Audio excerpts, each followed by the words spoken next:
चलिए जय नमस्कार दोस्तों, आप जुड़े टॉप रैंकर एकेडमी में हमारे यूट्यूब चैनल। आज आपके लिए लेके आए हम टोपोग्राफी का सेकंड टॉपिक, जो कि आपको पहले पढ़ा दिया था रिवर वाला। आज आपको पढ़ाएंगे आइस टोपोग्राफी। आइस टोपोग्राफी का मतलब होता है बर्फ द्वारा बनने वाली स्थलाकृति। चलिए उससे पहले कुछ क्वेश्चन आप बता दीजिएगा जो कि पिछली क्लास में आप लोगों को पढ़ाए थे। बताइए जरा, दुनिया का सबसे बड़ा डेल्टा कहाँ पर है आपका? पश्चिम बंगाल। कल की क्लास में आपको पढ़ा दिए थे ना, पश्चिम बंगाल में सुंदरबन का डेल्टा किन दो नदियों के बीचों बीच में बनता है? गंगा और ब्रह्मपुत्र। दुनिया का सबसे बड़ा नदी द्वीप किस नदी पर बनता है? मांजुली द्वीप सबसे बड़ा नदी द्वीप है, किस नदी पर बनता है? नहीं भाई, ब्रह्मपुत्र। किस पर बनता है भाई? ब्रह्मपुत्र पर बनता है। बताइए दुनिया का सबसे चौड़ा डेल्टा पक्षपात डेल्टा क्या है आपका? पक्षपात डेल्टा कौन सी नदी बनाती है? मिसिसिपी नदी है। किस देश पर है आपका? अमेरिका में पाई जाती है। बताइए दुनिया का सबसे चौड़ा डेल्टा किस नदी का है? ओब नदी कहाँ है आपकी? रूस में। ओब नदी कहाँ है आपकी? रूस में। ये कुछ क्वेश्चन आपको लिखाए थे जो कि आपको पता हो। वी शेप की घाटी का निर्माण कहाँ पर होता है? वी शेप घाटी का निर्माण कहाँ पर होता है? कहाँ पर होता है भाई? पर्वतों पर। गार्ज कौन कौन सी नदियां बनाती हैं? गार्ज कौन कौन सी नदी बनाती है? सिंधु, सतलज और ब्रह्मपुत्र। दुनिया का सबसे बड़ा कैनियन जिसको हम लोग ग्रैंड कैनियन के नाम से जानते हैं, कौन सी नदी बनाती है? कोलोराडो नदी। ठीक है, या कोलोराडो नदी ये बनाती कहाँ पर है आपकी? अमेरिका में। चलिए अगला हेडिंग डाल लीजिएगा आप लोग, बर्फ द्वारा बनने वाली स्थलाकृति। क्या डालिएगा भाई? बर्फ द्वारा बनने वाली स्थलाकृति। बर्फ द्वारा बनने वाली, दिख रहा है बेटी, स्थल आकृति। इसको सिंपली हम लोग क्या लिख सकते हैं इंग्लिश में? Ice topography. बड़ा इजी है ना, आइस टोपोग्राफी। देखो भाई क्या होता है आइस टोपोग्राफी, समझते हैं। जैसे आप लोग पर्वत बनाए थे ऐसे ही पर्वत होते हैं, बस पर्वत कैसे होते हैं? बर्फ के। क्या पर्वत होते हैं? बर्फीले। जो बर्फीले पर्वत होते हैं उनको हम लोग ग्लेशियर कहते हैं। क्या कहते हैं हम लोग? ग्लेशियर। कुछ ऐसी नदियां होंगी या कुछ ऐसे ग्लेशियर होंगे जो पिघलेंगे और पिघलने के परिणाम स्वरूप एक आकृति को देंगे, तो वही क्या कहलाएगा? आपका आइस टोपोग्राफी कहलाएगा। क्लियर है? आकृति देख लेते हैं इसकी बना के। जैसे माना कि कोई एक आपका पर्वत, ये काय का पर्वत है? बर्फ का पर्वत है। ये ग्लेशियर वाला पर्वत है, ठीक। और ग्लेशियर कैसा होता है? बर्फ का जमा हुआ होता है। जब बर्फ का ये पर्वत है तो यहाँ से जब कोई नदी निकलेगी, तो इस तरह से अगर कोई नदी निकल रही है तो यहाँ पर क्या अक्षय अपरदन करेगा? अक्षय तो नहीं करेगा, अपरदन जरूर करेगा। और बर्फ याद रखिएगा, बर्फ का वह हिस्सा ज्यादा घिसता है जहां पर घर्षण हो रहा होता है। तो बर्फ जब घिसेगा तो साइड से आपका क्या होगा? यहाँ पे पतला होगा और साइड से कैसा होगा? मोटा। तो इस तरह से ये आपका हो जाता है। क्या हो जाता है भाई? इस तरह से। तो यही आपका क्या कहलाता है? यू टाइप का बन गया कि नहीं बन गया? तो बर्फ जब पिघलती है तो यू शेप की घाटी का निर्माण करती है। वहां पर जब आप लोग पर्वत पे थे तो कौन सी घाटी बनी थी आपकी? और यहाँ पे कौन सी? क्लियर है? कोई डाउट किसी को? तो एक क्वेश्चन का पहले ही आंसर आ गया कि बताइए यू शेप की घाटी कहाँ पाई जाती है? यू शेप की घाटी कहाँ पर पाई जाती है भाई? ये पाई जाती है ग्लेशियर पर। कहाँ पर पाई जाती है भाई? ग्लेशियर। तो क्या बर्फ में बनने वाली घाटी को क्या कहते हैं हम लोग? ग्लेशियर कहते हैं। यू शेप की घाटी कहते हैं। क्या कहते हैं हम लोग? यू शेप की घाटी कहते हैं। भावुक ना हो, आराम आराम ना दो। चलिए अब कुछ हम एक दो बातें आपसे पूछते हैं। माना कि कोई एक बड़ा सा पर्वत है, ये इस तरह से आपका बर्फ का कोई पर्वत है। काय का पर्वत है भाई? बर्फ का पर्वत है, ठीक है। एक छोटा बर्फ का पर्वत है, इतना छोटा सा। होता क्या है कि ये बर्फ का छोटा वाला टुकड़ा टूट जाता है। कोई बड़े से ग्लेशियर का हिस्सा होगा, टूट के नीचे गिरा के। जब ये लुढ़कते लुढ़कते नीचे आ रहा था तो अचानक से क्या करता है? इस बर्फ के पास आ जाता है। इस बर्फ के ग्लेशियर के पास जब ये आएगा तो ये बर्फ का ग्लेशियर इस टुकड़े को अपनी ओर जोड़ लेगा। क्या कर लेगा भाई? अपनी ओर जोड़ लेगा। तो ऐसा क्यों संभव होता है?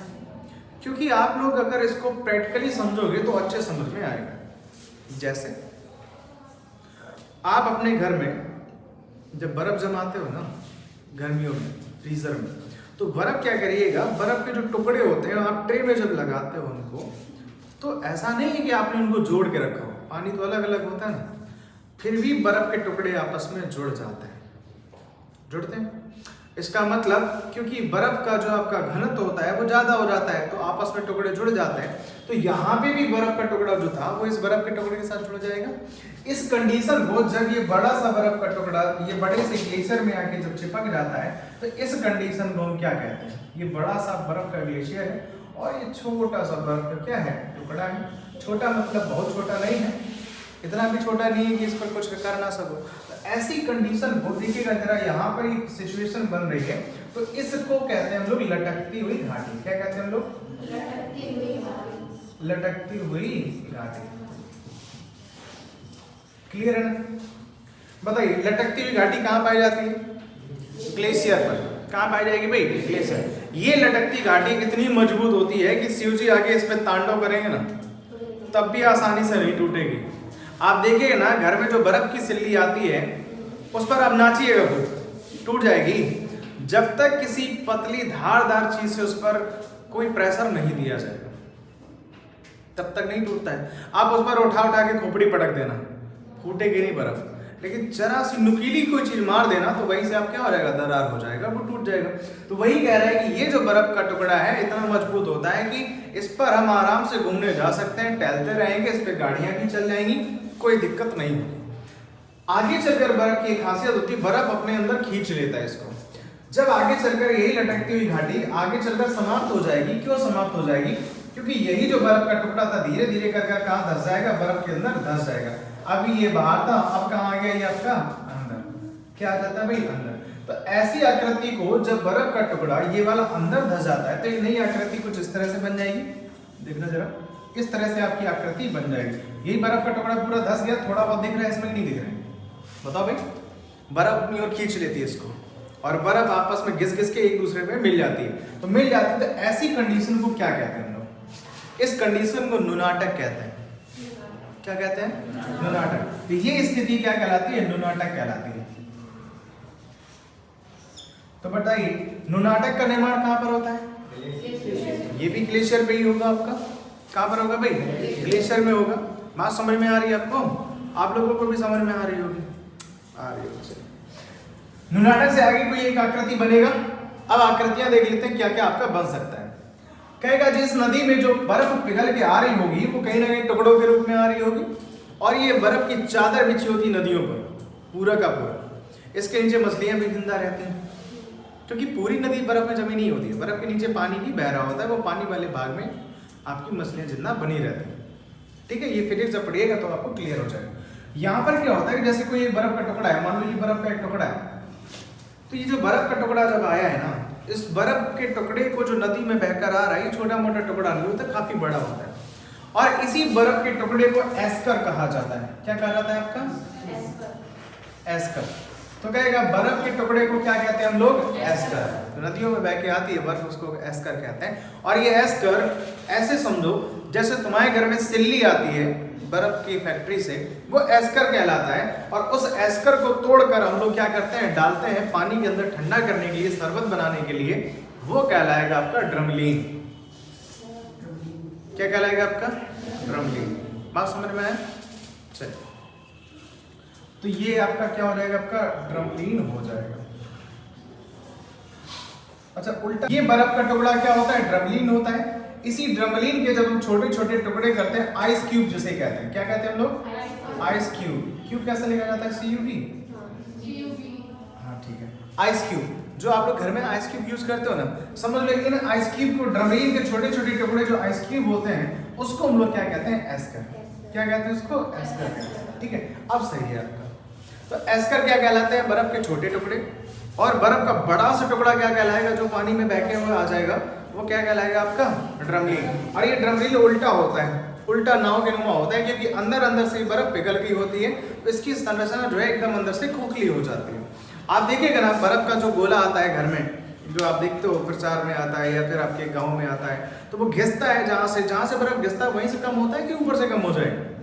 जहाँ से बर्फ को हम रगड़ेंगे, जहाँ घिसेंगे, उसी एरिया को वो कम कर देगा। तो यहाँ पे भी अंदर से बर्फ कैसी हो जाती है? खोखली।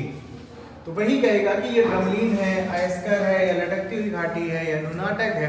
ये सब नाम आपके बन कहाँ पे रहे हैं? ग्लेशियर। क्लियर है? कोई दिक्कत किसी को?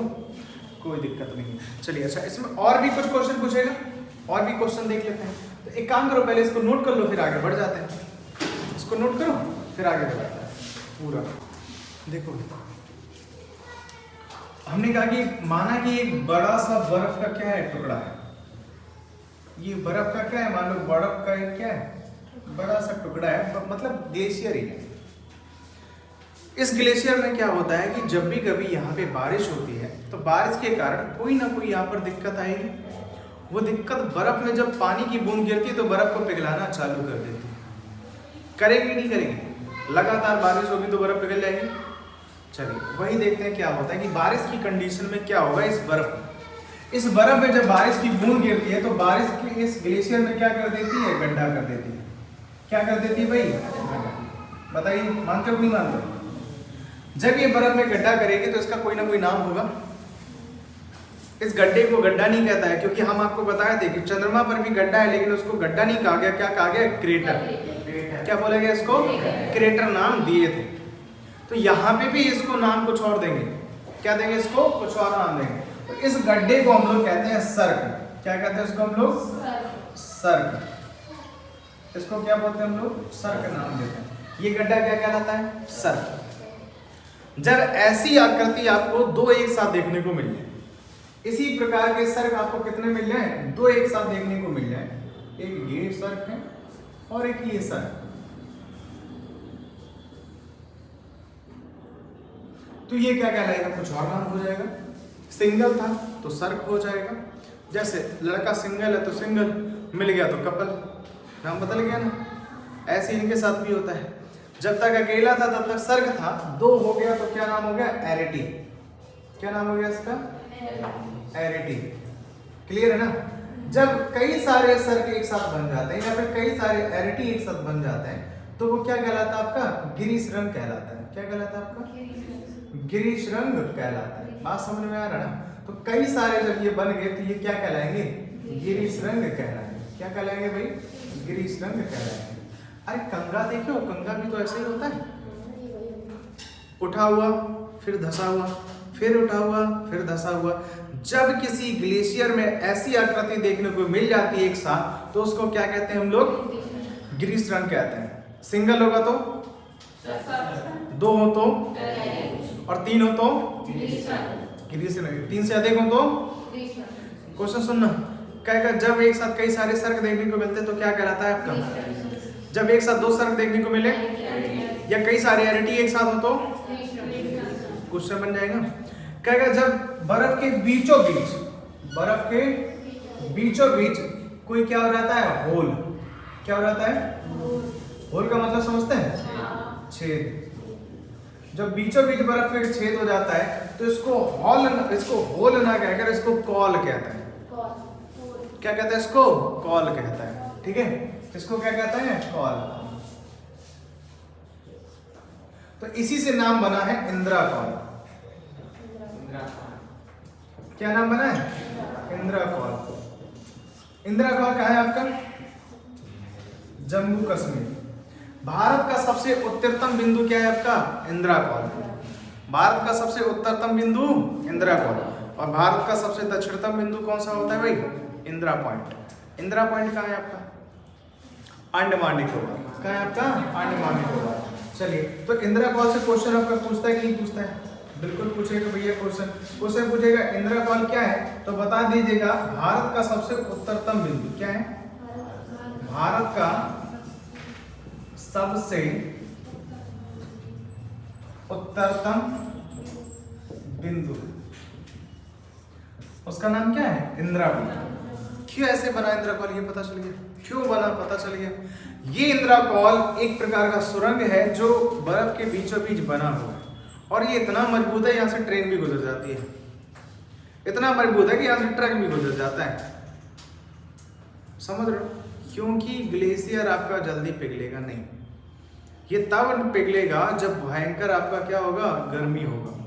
और जहाँ हिमालय वगैरह एरिया होता है वहाँ पर एरिया ठंडा होता है, ऊंचाई के कारण वहाँ पर गर्मी कम होती है, नम जलवायु होती है, तो बर्फ ज़्यादा होगा। तो इंदिरा कॉल में ये सुरंग टनल जो है वो अच्छा व्यवस्थित है कि नहीं है, कोई दिक्कत आएगी इसमें, तो बताइए इंदिरा कॉल क्या होता है, क्वेश्चन पूछेगा, या फिर क्वेश्चन पूछेगा सर्क क्या होता है, एरटी क्या होता है, ग्रीष्म क्या होता है, यू शेप की घाटी क्या है, लटकती घाटी क्या है, सारे क्वेश्चन बन जाएंगे। अभी क्या करेंगे, इनके हम क्वेश्चन आपको लिखा देंगे लाइन बाय लाइन, जैसे कल आपको लिखे। आगे समझिएगा, कहेगा जहाँ पे हम लोग घूमने जाते हैं, जो पर्यटन करने जाते हैं, कहाँ जाते हैं भाई, पर्यटन। कहेगा पर्यटन के लिए जहाँ पर हम जाते हैं वहाँ पर कौन सी बर्फ पाई जाती है? क्या सारी बर्फ खेलने के लिए है? सियाचिन बर्फ को आप छू भी नहीं सकते, इतना भयंकर दर्द देती है वो बर्फ कि आपके हाथ को काटना पड़ जाएगा, गला देगा, ठीक है ना। तो यहाँ पे कहेगा तो याद रखिएगा, हर अच्छी चीज को देखना नहीं चाहिए। ये कौन बताता है हमको? सियाचिन। सियाचिन में जब भी कभी आपकी तैनाती होगी, आपकी पोस्टिंग होगी, तो आपको पहले ही गाइड किया जाता है कि विदाउट चश्मे के कभी भी सूर्य का प्रकाश बर्फ में मत देखिएगा, क्योंकि वहाँ पर सूर्य सबसे निकट होता है और सूर्य का प्रकाश सीधा बर्फ पे पड़ता है, और जब सीधा बर्फ पे पड़ेगा और बर्फ का सीधा रिफ्लेक्शन आंखों में होगा कि नहीं होगा। तो एक बार क्या हुआ, एक लड़के ने नया ज्वाइनिंग हुआ सियाचिन पे, तो सियाचिन पे जाके उसने क्या किया, कहा कि अरे हम तो अभी नए हैं, एक काम करते हैं, हम तो देख सकते हैं। उसने चश्मा उतार कर उस बर्फ को देख लिया। अभी पोस्टिंग हुई थी, ट्रेनिंग पीरियड उसका चल रहा था, और आंखें उसकी बुझ जाती हैं, आंखों की रोशनी चली जाती है, दोबारा जीवन में उसकी कभी आंखों की रोशनी नहीं आ पाई। अब जब ट्रेनिंग होता है तो ट्रेनिंग का एक नियम होता है कि आर्मी में ट्रेनिंग पूरा करने के बाद ही आपकी सैलरी स्लिप बनती है। अगला इंसान नौकरी से भी गया, अगला इंसान आंखों से भी गया, हर तरीके से चला गया कि नहीं चला गया, मात्र अपनी एक गलती के कारण। जबकि आर्मी का रूल था, उसे बताया गया, फिर भी उसने अपनी मानी, रूल की नहीं मानी। भाई आपको कभी कभी मानना चाहिए। घर वाले आपसे कहते हैं, सही कहते हैं, लल्ला सीधे चलो उल्टे ना चलो, इसका मतलब आपके अंदर कुछ तो देखा होगा ना, तभी ये कहा होगा उल्टे मत चलो सीधे चलो। तो वो बदलाव करना बहुत ज़रूरी है, और ज़रूरी भी है, क्योंकि हमको कुछ बड़ा करना है तो छोटी मोटी चीज़ें अवॉइड करनी पड़ेगी। क्योंकि पर्यटन के लिए जो बर्फ प्रयोग की जाती है, जो बर्फ में हम लोग घूमने जाते हैं, उस बर्फ के नाम क्या है? वह बर्फ जो होती है पर्यटन की, 3 बर्फ होती है। एक होती है आपकी हिमोड़। कौन सी होती है आपकी? हिमोड़। हिमोड़ का मतलब होता है, हिम का मतलब होता है बर्फ, ओड़ का मतलब होता है चादर। बर्फ की जो चादर बिछी होती है वो हिमोड़ कहलाती है। जो बर्फ ताजी ताजी गिरती है वो कोई दिक्कत नहीं करती, उसको हिमोड़ कहा जाता है। हिमोड़ बर्फ आपको खेलने के लिए ठीक ठाक है। यहाँ मूवियों में देखा होगा, बर्फ एकदम लेके मार पुतला उतला बना के खेलता है, मारता है एक दूसरे को बर्फ। होता है कि नहीं होता है? देख रहे हैं? चलिए, हिमोड़ हो गया। दूसरा बताइए, एक होता है रास मोटाने। कौन सा होता है? रास मोटाने। कौन सा होता है भाई? रास मोटाने। एक और बर्फ की एक और कैटेगरी होती है जिसको कहते हैं मोरेन। हम लोग जब घूमने जाते हैं ना, जैसे हम लोग उत्तराखंड घूमने गए, उत्तराखंड में जब हम लोग घूमने गए तो हमने देखा कि यहाँ पे बर्फ के लिए बढ़िया पहाड़ है, बर्फीले पहाड़ है, तो उत्तराखंड में हम लोग खेल खाल बढ़िया से आ गए। लेकिन क्या हम लोग सियाचिन पे गए थे? उत्तराखंड में जो हम बर्फ के साथ खेलते हैं वो कौन सी बर्फ होती है? हिमोड़ होगी, रास मोटाने होगी, और कौन सी होती है? मोरेन। ये 3 बर्फ की प्रजातियां होती है जहाँ पर हम खेल सकते हैं, जिस बर्फ को हम छूकर एकदम मजे कर सकते हैं। पता कि सियाचिन को बर्फ पर छू के मजे नहीं कर सकते हैं, आप मारे जाओ। जिस अंग ने, आप देखिए ना, ऐसी तो ना आर्मी को वहाँ पर खूब बूट वूट एकदम, हाथों में ग्लव्स व्लव्स, चश्मा वश्मा, हेलमेट वेलमेट एकदम लेके भेजा जाता हो, ताकि वहाँ पे उनकी सेफ्टी को और बढ़िया बने। और उनकी जो ड्रेस होती है ना भाई, इतना हीट होता है उन ड्रेसों में कि बढ़िया उनको गर्म रखती है। इतना टेम्परेचर होने के बावजूद माइनस में टेम्परेचर रहता है हमेशा, ठीक है। यहाँ पे नॉर्मल हम लोग एकदम कोट वोट पहनते हैं, अभी टेम्परेचर नहीं है, फिर भी क्लियर है ना। चलिए, तो एक काम करो, इसको नोट कर लो, फिर इसके बाद लिखा देते हैं सारे इसके पॉइंट, है ना। चलिए लिख लीजिए। अभी आप लोग बताइएगा, हम आपको बताया थे ना, एक पहाड़ी, एक आपका समुद्री, आपको क्या, सॉरी समुद्री बोलिए, आपको बताए थे बर्फ का पर्वत। क्या बताए थे आपका? बर्फ का पर्वत। माना कि ये क्या आपका बर्फीला पर्वत है, ठीक है। और एक ही आपका क्या था? छोटा सा टुकड़ा था। अभी आपको जैसा कि बता रही है, क्या था? छोटा सा टुकड़ा था। आगे टूट कर ये कहाँ जुड़ता है आपका? इस बर्फ के साथ। जब ये इस बर्फ के साथ जुड़ेगा तो इस तरह से एक आकृति बनाएगा, नहीं बनाएगा? बोलो। इस तरह से जब आकृति बनाएगा तो इसको क्या कहेंगे हम लोग? लटकती हुई घाटी कहेंगे। ये क्या कहलाएगी? लटकती हुई घाटी,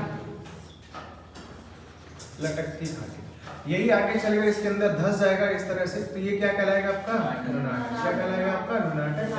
तो नुनाटक, लटकती घाटी, यू शेप की घाटी, सर्क, एरटी, ग्रीष्रंग, कॉल और आपके जो रासमोटाने, हिमोड और मोरेन, ये जो आपकी बर्फ की प्रजातियां, यहाँ तक पूरा आपका हो गया, कोई दिक्कत नहीं है। यह आपका खत्म हो जाता है बर्फ द्वारा बनने वाली स्थलाकृति। क्लियर? बस हमने क्या कहा था कि नदी वाला बड़ा है, बाद बाकी यहाँ पे सबका सब क्या है, इतना बड़ा नहीं है, बट एक दिन में 2-2 क्लास आपकी खत्म हो जाएगी। चलिए आगे अगला हेडिंग डालिएगा, ये वाला। सबसे पहले यू शेप की घाटी, क्या है भैया? लिखो जरा, यू शेप की घाटी। यू शेप की घाटी, बताइए यू शेप घाटी का निर्माण कहां पर होता है? यू शेप घाटी का निर्माण जो है वो कहां पर होता है भाई? यू शेप घाटी का निर्माण होता है ग्लेशियर पर। कहां पर होता है भाई? ग्लेशियर पर। ठीक है, पहाड़ का मतलब बर्फीले पहाड़ कह सकते हो आप, या फिर बर्फ कह सकते हो, या फिर ग्लेशियर कह सकते हो। ठीक, यू शेप की घाटी हो गया। दूसरा लटकती घाटी। लटकती घाटी, बताइए लटकती घाटी कहां पाई जाती है? ये भी पाई जाएगी आपकी ग्लेशियर में। कहां पाई जाएगी भाई? ग्लेशियर में पाई जाती है। परिभाषा इसकी क्या होगी? परिभाषा क्या होगी? जब बड़ा सा बर्फ का टुकड़ा, जब छोटा सा बर्फ का टुकड़ा बड़े से ग्लेशियर में आके मिल जाता है, जिसके कारण एक लटकती घाटी का निर्माण हो जाता है। ठीक है, ये आपकी परिभाषा आपको समझा दिए थे। अगर लिखना चाहते हो उसको बाई लैंग्वेज में आप लिखना चाहते हो लिख सकते हो। जब बड़े से ग्लेशियर के साथ, लिखो भाई, जब बड़े से ग्लेशियर के साथ बर्फ का छोटा सा टुकड़ा चिपक जाता है, जब बड़े से ग्लेशियर के साथ बर्फ का छोटा सा टुकड़ा चिपक जाता है, तो वह लटकती घाटी का निर्माण करता है। तो वह लटकती घाटी का निर्माण करता है। क्लियर है भाई? चलिए अगला देखो, पहला हो गया, दूसरा हो गया, तीसरा पार्ट देख लेते हैं भाई। लटकती घाटी के बाद फिर हमने क्या कहा था? बर्फ का बड़ा सा टुकड़ा क्या कहलाता है आपका? ड्रमलीन। अगला हेडिंग डालो भाई, ड्रमलीन। ड्रमलीन ये उल्टी नाव के समान होता है। किसके समान होता है?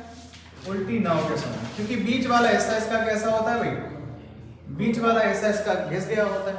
तो नाव जो आप देखेंगे ना, उल्टी नाव, डोंगी को उल्टा कर दोगे तो ऐसे दिखेगी नहीं दिखेगी, तो उल्टी नाव के नुमा होता है ड्रमलीन। ठीक है, तो कहने का मतलब कहेगा कि बर्फ में या बर्फ से निकलने वाली नदी से, नदी में बड़ा सा बर्फ का जो टुकड़ा होता है, बड़ा सा बर्फ का टुकड़ा क्या कहलाता है? ड्रमलीन कहलाता है। और इसी ड्रमलीन से किसका निर्माण होता है? एस्कर का। एस्कर क्या कहते हैं? बर्फ के छोटे टुकड़े क्या कहलाते हैं भैया? बर्फ के छोटे टुकड़े क्या कहलाते हैं? एस्कर कहलाते हैं। बर्फ के छोटे से टुकड़े जो ड्रमलीन से टूटकर अलग हो जाते हैं, उनको एस्कर कहा जाता है। ठीक है भाई, कोई दिक्कत? कोई दिक्कत नहीं, आगे बढ़ते हैं। 4 नंबर 5 पे क्या डालिएगा? इसी में आगे लिख लीजिएगा सर्क। क्या लिखिएगा? सर्क। लिखो जरा इसमें, जब बड़े से ग्लेशियर में एक छोटा गड्ढा हो जाता है,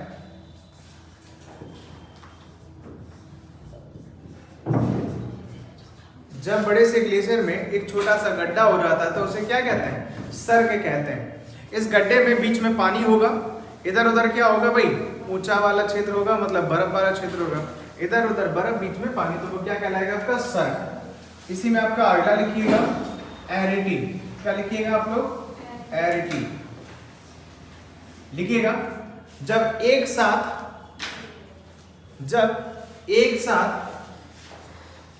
दो सर्ग बन जाते हैं, जब एक साथ दो सर्ग बनते हैं तो वे क्या कहलाते हैं? जब एक साथ दो सर्ग देखने को मिलते हैं या फिर बनते हैं तो वो क्या कहलाते हैं? एरिटी कहलाते हैं। क्लियर है भाई?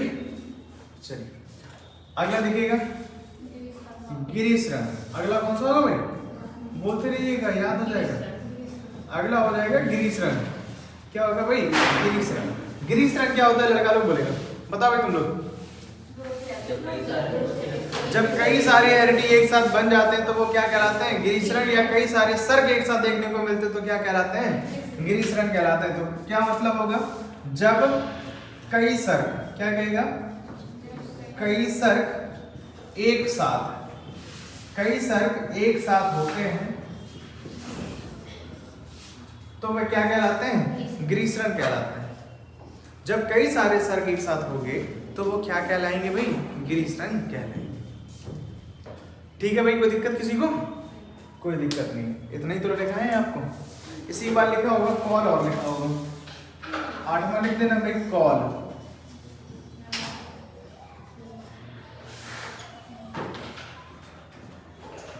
कॉल, कॉल किसे कह रहा था भाई? कह रहा है कि जब बड़े से ग्लेशियर में, जब बड़े से ग्लेशियर के बीच में क्या हो रहा है भाई? जब बड़े से ग्लेशियर के बीच में होल हो जाता है, क्या हो जाता है भाई? होल हो जाता है तो वह क्या कहलाता है? कॉल कहलाता है। और एग्जांपल में याद रख लीजिएगा इसको, इंदिरा कॉल। बहुत फेमस है क्वेश्चन आपका इंदिरा कॉल से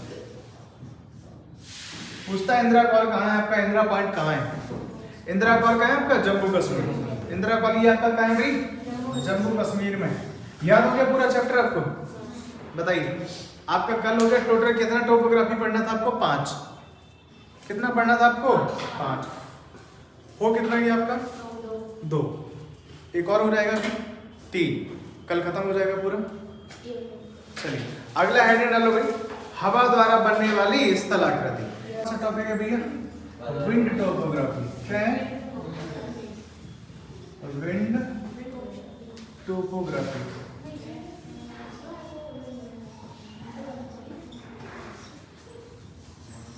विंड टोपोग्राफी को क्या कहते हैं हम लोग? हवा द्वारा बनने वाली स्थलाकृति। समझ में आ रहा है ना? हवा का मतलब क्या होता है? कह रहे हैं कि हवा द्वारा जब स्थल में कोई परिवर्तन होता है तो वो क्या कहलाता है? हवा द्वारा बनने वाली स्थलाकृति। और हवाएं बहुत कुछ आकृतियां बदलती हैं। इसका प्रभाव सबसे ज्यादा आपको देखना है तो देखिए अगर आगे आप राजस्थान में, क्योंकि राजस्थान में आपका बलुई एरिया है जहां पर आपका बालू पाया जाता है, वहां पर हवा द्वारा बहुत ज्यादा चीजें परिवर्तित हो जाती हैं। ठीक है, जैसे देखते हैं बालू में आपके पर्वत होते हैं, बालुई पर्वत। क्या राजस्थान में पर्वत नहीं है? राजस्थान में पर्वत है तो बालुई पर्वत हो गया कि नहीं हो गया? जिन पर्वतों में मिट्टी ज्यादा होती है वो बालुई पर्वत कहलाते हैं। तो बालू वाले क्षेत्र में भी पर्वत पाए जाते हैं। तो पर्वत क्या होता है? देखो जरा, होता क्या है कि माना कि ये बालू का मैदान, क्या बनाएंगे हम लोग? भूस्तंभ बना रहते हैं भैया, भूस्तंभ। ये हो गया आपका भूस्तंभ। इसी से आपका कोई एक कठोर वाला भाग अलग हो गया और मुलायम वाला भाग क्या हो जाएगा भाई? अलग हो जाएगा। तो यहाँ से क्या हो जाएगा? इस तरह से एक चट्टान बन जाएगा।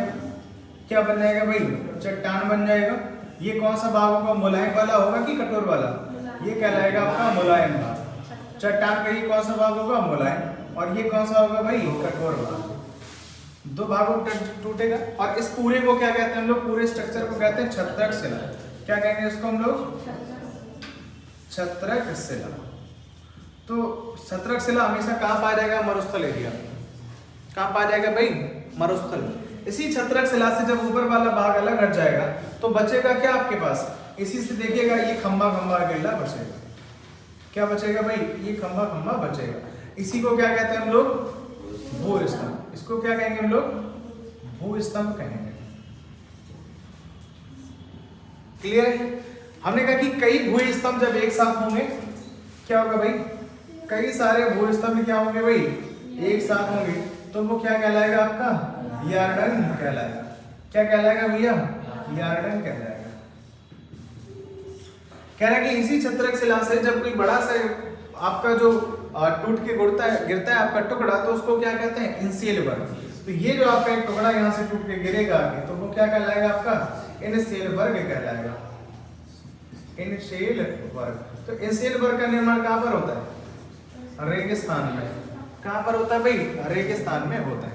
ठीक है, हमने कहा कि इसी बालू का जो आपका ये खंभा बना हुआ है, इसी खंभे से क्या इकट्ठा हो जाएगा, हमारा बालू। क्या इकट्ठा हो जाएगा, बालू। ये जो बालू एकत्रित होगा, ये बालू क्या कहलाएगा, स्ट्रक्चर इसका, ये कहलाएगा बरखान। क्या कहलाएगा आपका, बरखान। ये जब बालू एकत्रित हो रही है इसके साथ साथ, तो वो क्या कहलाता है आपका, बरखान कहलाता है। ठीक है, यही बरखान की बालू जब उस ओर गिर जाएगी तो क्या कहलाएगा, बालू का स्तूप। क्या कहलाएगा आपका, बालू का स्तूप। ये बालू भरा हुआ है, ये क्या कहलाएगा आपका, बालू का स्तूप।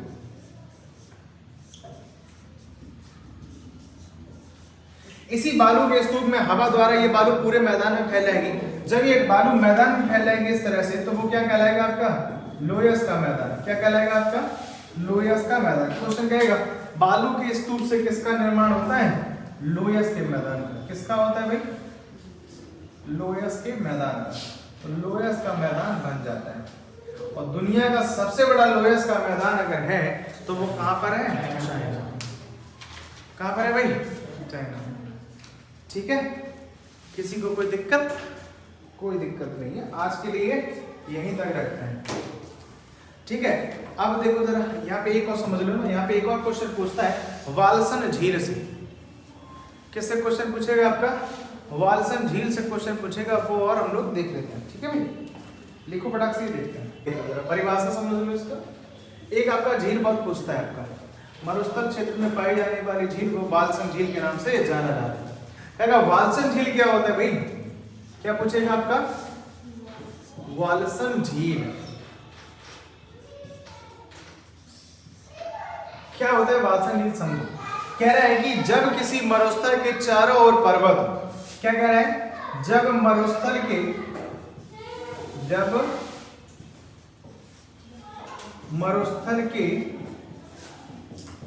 चारों ओर पर्वत हो, जब मरुस्थल के चारों ओर पर्वत हो और बीच में जल, और बीच में जल हो। ये झील वाला नहीं लिखा है, झंडा वाला बना गया। आप सही है बेटी, झील। ठीक है, कह रहे कि जब मरुस्थल के चारों ओर पर्वत हो और बीच में जल हो, तो वह किसका निर्माण कर देता भाई, वालसन झील कहलाती है। तो वह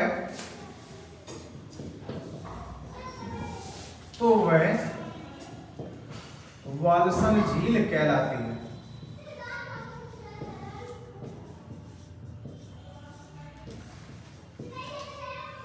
बात समझ में आई आपको, बताइए। वालसन झील से क्वेश्चन पूछेगा तो कोई दिक्कत, और वालसन झील में क्वेश्चन पूछेगा यहाँ से, मरुस्थल से।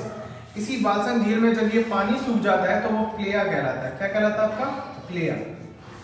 जब इसी मरुस्थल झील के बीचों बीच जो पानी होता है और पानी सूख जाता है तो उसको क्या कहते हैं, प्लेया कहते हैं। और यही कारण होता है इसी प्लेया में सिलिका की मात्रा अधिक होती है।